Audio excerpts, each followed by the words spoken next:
Welcome to We Have a Lot of Board Games, so you get to listen to me talk about them. Botany!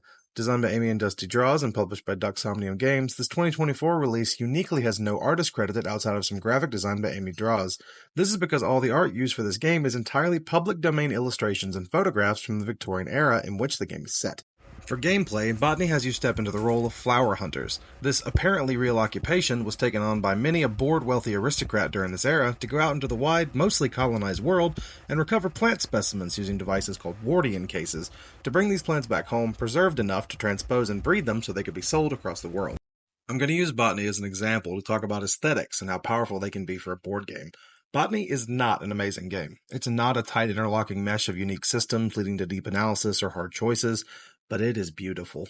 Every single component in this game is gorgeous to look at. Each deck of cards with its unique flower pattern back marked with different symbols to quickly identify its purpose. Each face adorned with genuine photos of the era or artistic renderings, dripping with that strange nostalgia we feel looking at the art of a bygone time. Players will take on the role of one of the colorful cast of adventurers depicted on these large character cards, fictional characters who help us live in the fictional version of the time period where people from London could afford to travel the world collecting plants. We have the plant cards themselves, over 100 unique species marked with their scientific name, and the space on the board they can be collected, roughly equivalent to their native environment. We have the somewhat ambiguous player turn cards, and then the adventure cards. Limitless purchasable items, pets, and allies to assist you in your quest around the globe. Collecting enough of these basically invalidates the risk of the next part of the game, my absolute favorite part, the event cards. These can be dealt with optionally at the start of your turn, or as a requirement if you obtain a plant specimen and offer the major hurdles and upsets the game has to offer.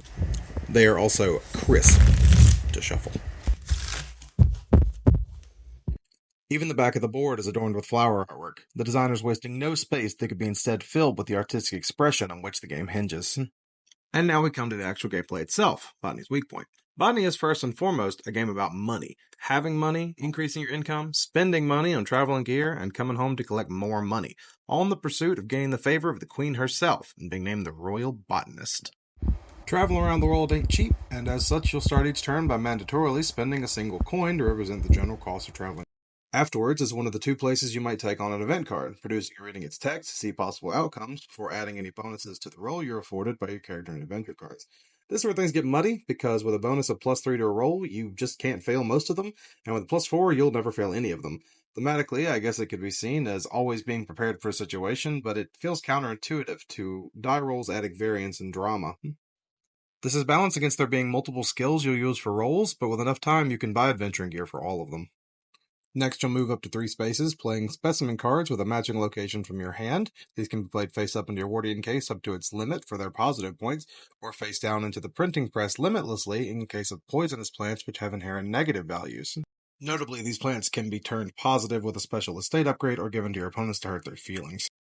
Eventually, you'll make your way back to your estate in London to collect all the income you've been accruing, delivering all the plant specimens from your Wardian case and printing press, gaining reputation and money, and then gaining the option to purchase estate upgrades for further reputation and possibly another Wardian case. The rules weren't clear, so we decided this was the best place to allow it. Once someone reaches the maximum reputation on the track, the game end is triggered and all players get a final turn to try to finish up their goals. Afterwards, VPs check through flowers in the estate, and extra points are awarded for the shared goals, and a winner is crowned with a picture of the Queen.